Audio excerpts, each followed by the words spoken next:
여러분 안녕하십니까? 정성산TV에서 계속해서 이준석 방송을 하는 이유는 이준석이가 신당을 창당한다라고 하지만 결국은 이준석이는 망할 수밖에 없다라는 게 정치권의 주장 아닙니까?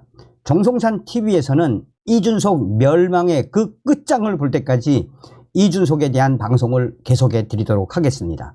여러분들께서도 정성산TV가 계속해서 이준석 방송 하지 말라고 하시는 분들이 계시는데 꺼진 불도 다시 보자, 이준석 폭망할 때까지 방송을 해드리도록 하겠습니다. 자, 지금 현재 이준석 난리가 났습니다. 좌파 언론 오마이뉴스가 웬일일까요? 오마이뉴스가 이준석을 작심 박살을 냈으며 이준석이를 옹호하는 언론들도 저격했습니다. 이준석의 모든 것을 저격한 오마이뉴스, 정성산TV 좋아요, 구독, 알림은 큰 힘이 되겠습니다.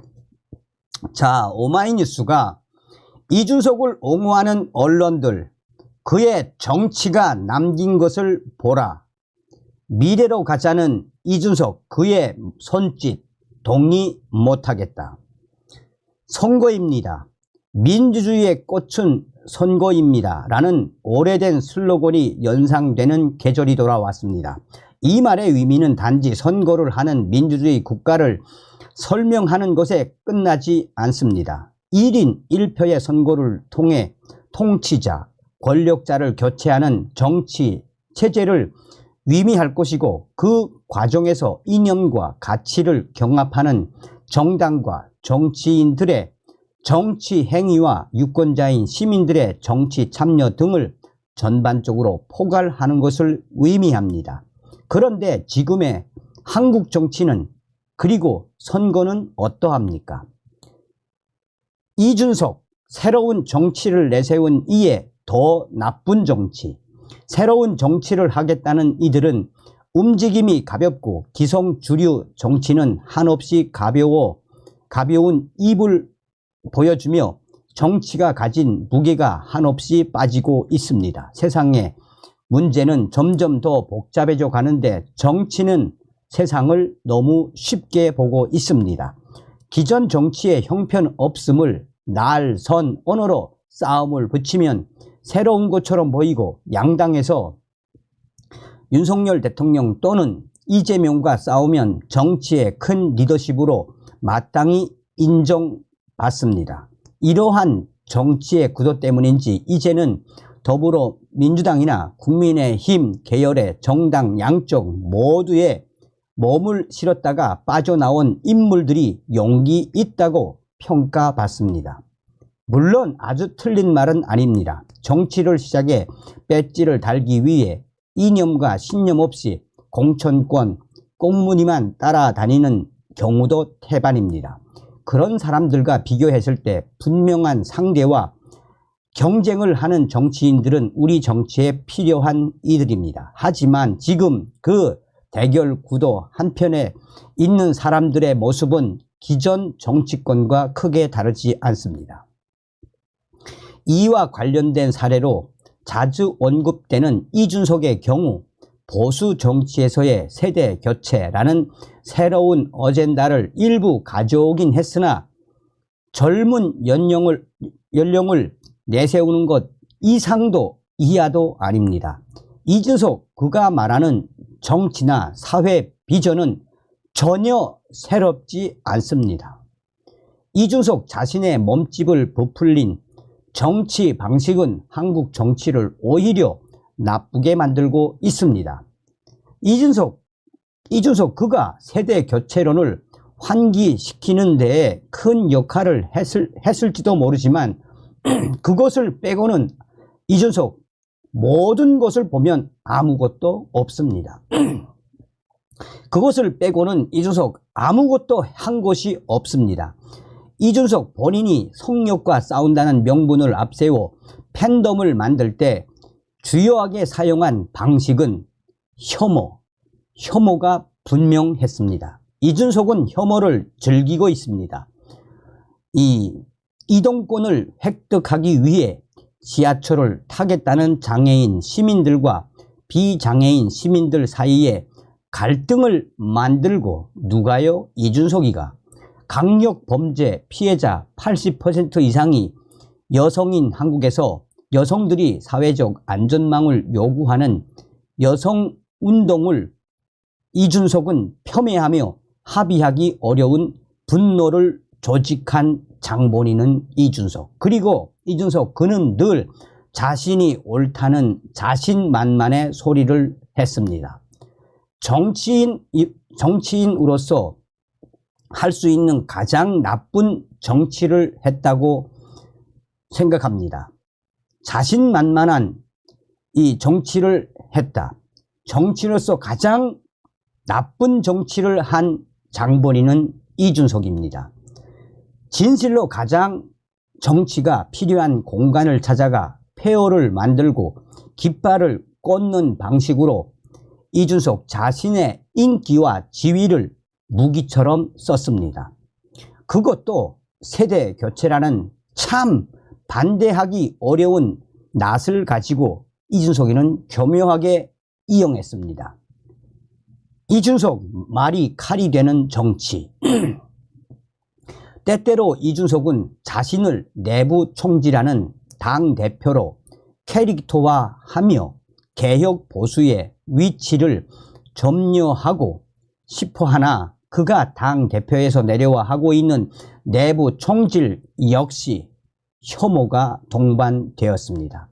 가장 최근 사례로 인효환 전 국민의힘 혁신위원장에게 영어로 응대의 인종차별의 논란이 일었음에도 이준석은 역겹게도 사과를 거부했습니다. 그가 자신이 원하는 개혁을 위해 기성 권력과 전쟁을 벌이는 무기로 차별과 혐오를 좀 써도 되지 않느냐라는 식으로 대응하는 것은 최악입니다. 자신의 소속 정당이기도 했던 여당의 혁신위원장의 한국어 실력을 위심하며 무시하는 태도는 어떠한 잣대로도 긍정적 평가는 어렵습니다.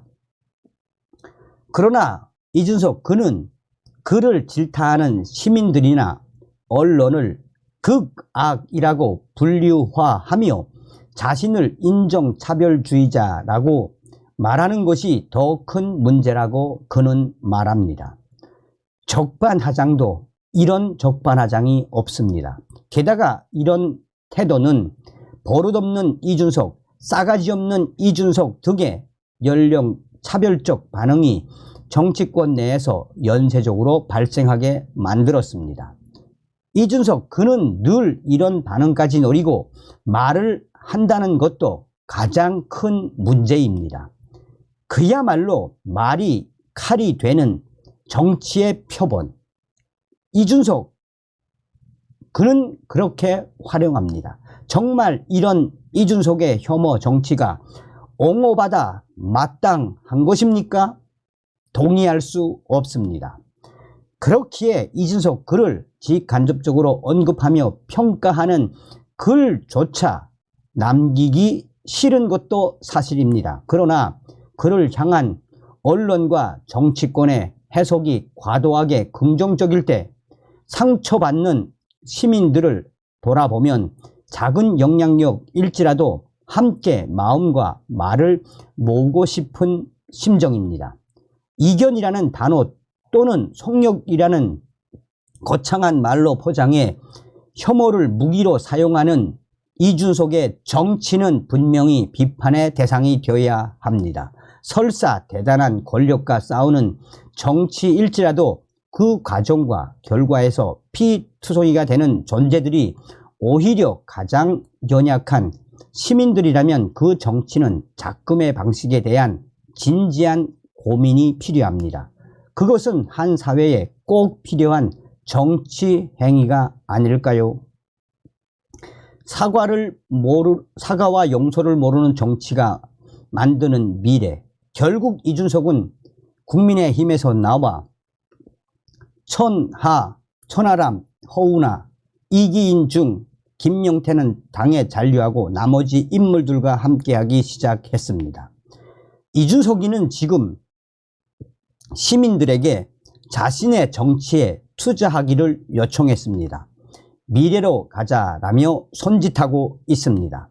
하지만 이준석이가 꿈꾸는 미래에 투자하고 싶지 않고 그 손짓에 호응할 수 없는 이유는 분명합니다.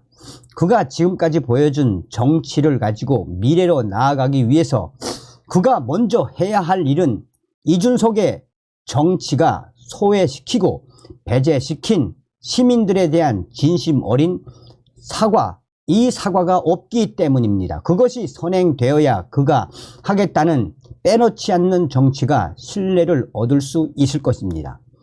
후한 무치는 결코 기대주의 언어가 될 수 없습니다.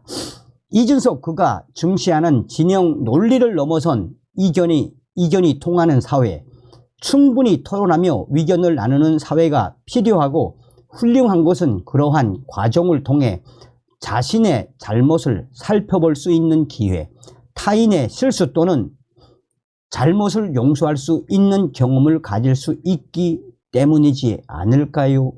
서로 한계를 발굴하며 더 나은 합의를 만드는 것을 가능하게 하기 때문 아닐까요? 그러나 이준석의 정치와 그의 정치를 추앙하는 이들에게 그런 모습을 찾아볼 수 없습니다. 그러니 이준석을 띄우는 언론들도 좀 적당히 해야 하지 않을까요? 이렇게 싸가지 정치를 하는 이준석의 그 모든 것을 되돌아 보십시오. 과연 이준석이가 무엇을 했으며 무엇을 남겼습니까? 언론들도 좀 적당히 이준석을 활용하시기 바랍니다. 자, 오마이뉴스가 이게 웬일일까요? 제가 이 방송을 하기 전에 몇 번을 제가 곱씹어서 읽어봤는데 정말로 오마이뉴스가 제대로 이준석을 박살을 냈습니다. 다음 시간에 뵙겠습니다. 멸공.